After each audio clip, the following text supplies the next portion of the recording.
Qu'est-ce que vous devez demander? Parce que ce verset a été longtemps sorti de son contexte. Et le Seigneur aimerait replacer cela dans le bon contexte. En fait, lorsque le Seigneur vous demande de demander et l'on vous donnera, frappez et l'on vous ouvrira, cherchez vous trouverez.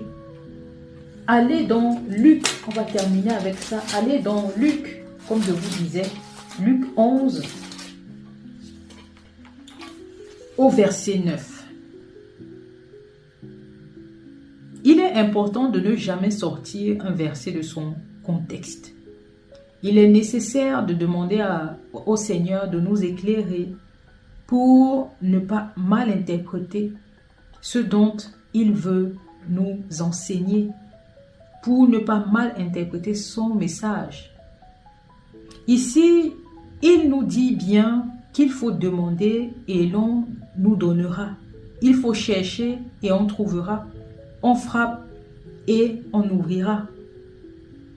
Et il précise bien à la fin, au verset 13.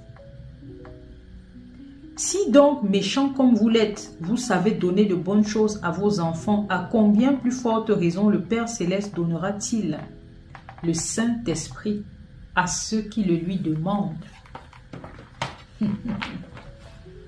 Vous comprenez maintenant que beaucoup utilisent ces versets pour assouvir leurs désirs charnels. Vous avez totalement sorti de son contexte le but même du verset.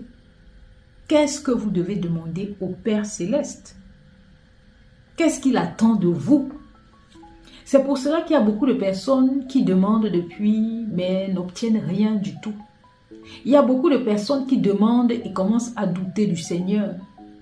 Il y a beaucoup de personnes qui s'accrochent à de vaines richesses, qui demandent pourquoi? Parce que le monde veut cela. Ces personnes veulent se sentir accomplies.